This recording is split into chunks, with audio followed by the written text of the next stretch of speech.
Cham et Japheth. Fils de Japheth, Gomer, Magog, Madaï, Javan, Tubal, Méchec et Tiras. Fils de Gomer, Ashkenaz, Diphat et Togarma. Fils de Javan, Elisha, Tarzisa, Kittim et Rodanim. Fils de Cham, Cush, Mitzraïm, Put et Canaan. Fils de Cush, Saba, Havila, Sapta, Raéma et Sapteka. Fils de Raéma, Séba et Dédain. Cush engendra Nimrod. C'est lui qui commença à être puissant sur la terre. Mitzraïm engendra les Ludim, les Ananim, les Léhabim, les Naphtuim, les Patrusim, les Casluim, d'où sont sortis les Philistins, et les Caphtorim.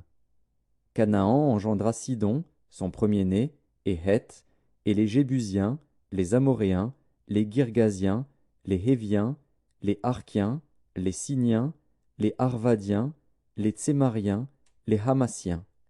Fils de Sem, Élam, Assur, Arpakshad, Lud et Aram. Uts, Hul, Géter et Méchec. Arpakshad engendra Shélar, et Shélar engendra Héber. Il naquit à Héber 2 fils. Le nom de l'un était Péleg, parce que de son temps la terre fut partagée, et le nom de son frère était Joktan. Joktan engendra Almodad, Shélef, Hatsarmavet, Gérard, Adoram, Uzal, Dikla, Ébal, Abimaël, Séba, Ophir, Havila et Jobab. Tous ceux-là furent fils de Joktan. Sem, Arpakshad, Shélar, Héber, Péleg, Réu, Sérug, Nakor, Térar, Abram, qui est Abraham. Fils d'Abraham, Isaac et Ismaël. Voici leur postérité. Nébajot, premier-né d'Ismaël, Kédar, Adbil, Mibzam, Mishma, Duma, Massa, Hadad, Théma, Jétur, Naphish et Kedma. Ce sont là les fils d'Ismaël. Fils de Ketura, concubine d'Abraham, elle enfanta Zimran, Jokshan, Médan, Madian, Jishbak et Shuar. Fils de Jokshan, Séba et Dédan. Fils de Madian, Epha, Épher, Enoch, Abida et Eldaa. Ce sont là tous les fils de Ketura. Abraham engendra Isaac, fils d'Isaac, Ésaü et Israël. Fils d'Ésaü, Éliphaz, Réuel, Jéhush, Jaélam et Coré. Fils d'Éliphaz, Théman, Omar, Tsefi, Gaétam, Kénaz, Timna et Amalek. Fils de Reuel, Nahat, Zérar, Shama et Midza. Fils de Séhir, Lotan, Shobal, Tsibéon, Anna, Dishon, Etzer et Dishan. Fils de Lotan, Hori et Homam. Sœur de Lotan, Timna. Fils de Shobal, Aljan, Manahat, Ebal, Shéphi et Onam. Fils de Tsibéon, Aja et Anna. Fils d'Anna, Dishon. Fils de Dishon, Amran, Eshban, Jitran et Kéran. Fils d'Etzer, Bilhan, Zaavan et Jaakan. Fils de Dishan, Utz et Aran. Voici les rois qui ont régné dans le pays d'Édom, avant qu'un roi règne sur les enfants d'Israël. Béla, fils de Béor, et le nom de sa ville était Dinhaba. Béla mourut, et Jobab, fils de Zérar, de Botsra, régna à sa place. Jobab mourut, et Husham, du pays des Thémanites, régna à sa place.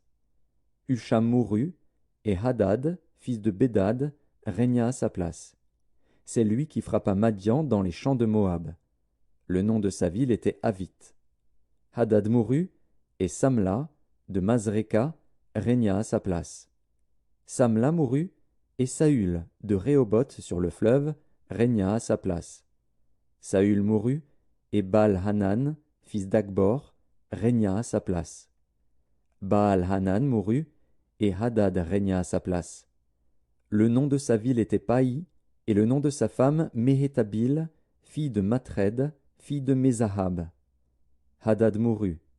Les chefs d'Édom furent le chef Timna, le chef Alja, le chef Jétet, le chef Oholibama, le chef Éla, le chef Pinon, le chef Kénaz, le chef Théman, le chef Mibtsar, le chef Magdiel, le chef Hiram. Ce sont là des chefs d'Édom. 1 Chronique, chapitre 10. Les Philistins livrèrent bataille à Israël, et les hommes d'Israël prirent la fuite devant les Philistins et tombèrent morts sur la montagne de Gilboa. Les Philistins poursuivirent Saül et ses fils, et tuèrent Jonathan, Abinadab et Malchishua, fils de Saül. L'effort du combat porta sur Saül. Les archers l'atteignirent et le blessèrent. Saül dit alors à celui qui portait ses armes, « Tire ton épée, et transpercement, de peur que ces incirconcis ne viennent me faire subir leurs outrages. » Celui qui portait ses armes ne voulut pas, car il était saisi de crainte.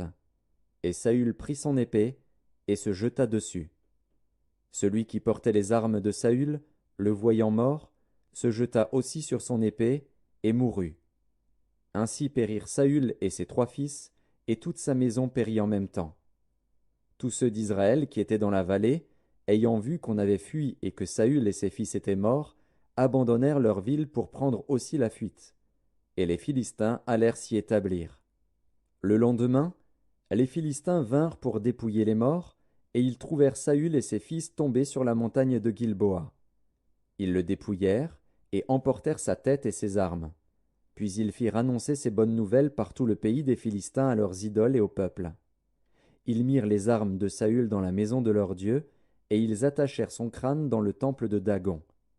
Tout Jabès en Galaad ayant appris tout ce que les Philistins avaient fait à Saül, tous les hommes vaillants se levèrent, prirent le corps de Saül et ceux de ses fils, et les transportèrent à Jabès. Ils enterrèrent leurs os sous le térébinthe, à Jabès, et ils jeûnèrent 7 jours. Saül mourut, parce qu'il se rendit coupable d'infidélité envers l'Éternel, dont il n'observa point la parole, et parce qu'il interrogea et consulta ceux qui évoquent les morts. Il ne consulta point l'Éternel. Alors l'Éternel le fit mourir, et transféra la royauté à David, fils d'Isaïe.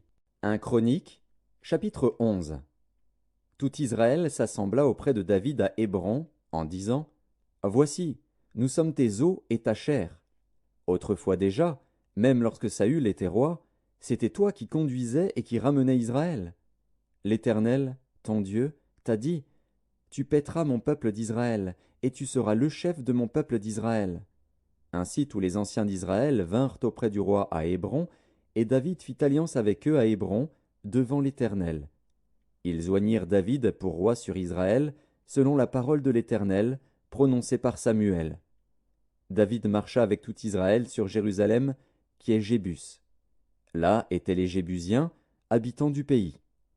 Les habitants de Jébus dirent à David, « Tu n'entreras point ici. » Mais David s'empara de la forteresse de Sion, c'est la cité de David.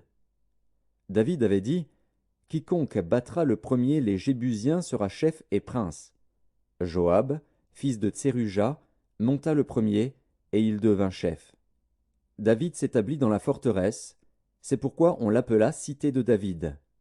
Il fit tout autour de la ville des constructions, depuis Millo et aux environs, et Joab répara le reste de la ville. David devenait de plus en plus grand, et l'Éternel des armées était avec lui. Voici les chefs des vaillants hommes qui étaient au service de David, et qui l'aidèrent avec tout Israël à assurer sa domination, afin de l'établir roi, selon la parole de l'Éternel au sujet d'Israël. Voici, d'après leur nombre, les vaillants hommes qui étaient au service de David.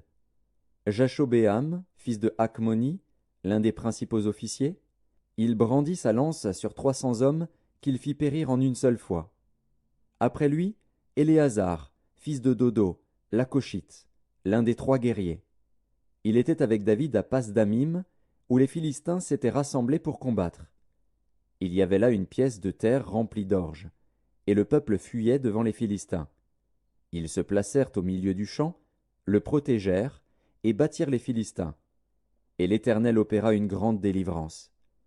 3 des 30 chefs descendirent auprès de David sur le rocher dans la caverne d'Adulam, lorsque le camp des Philistins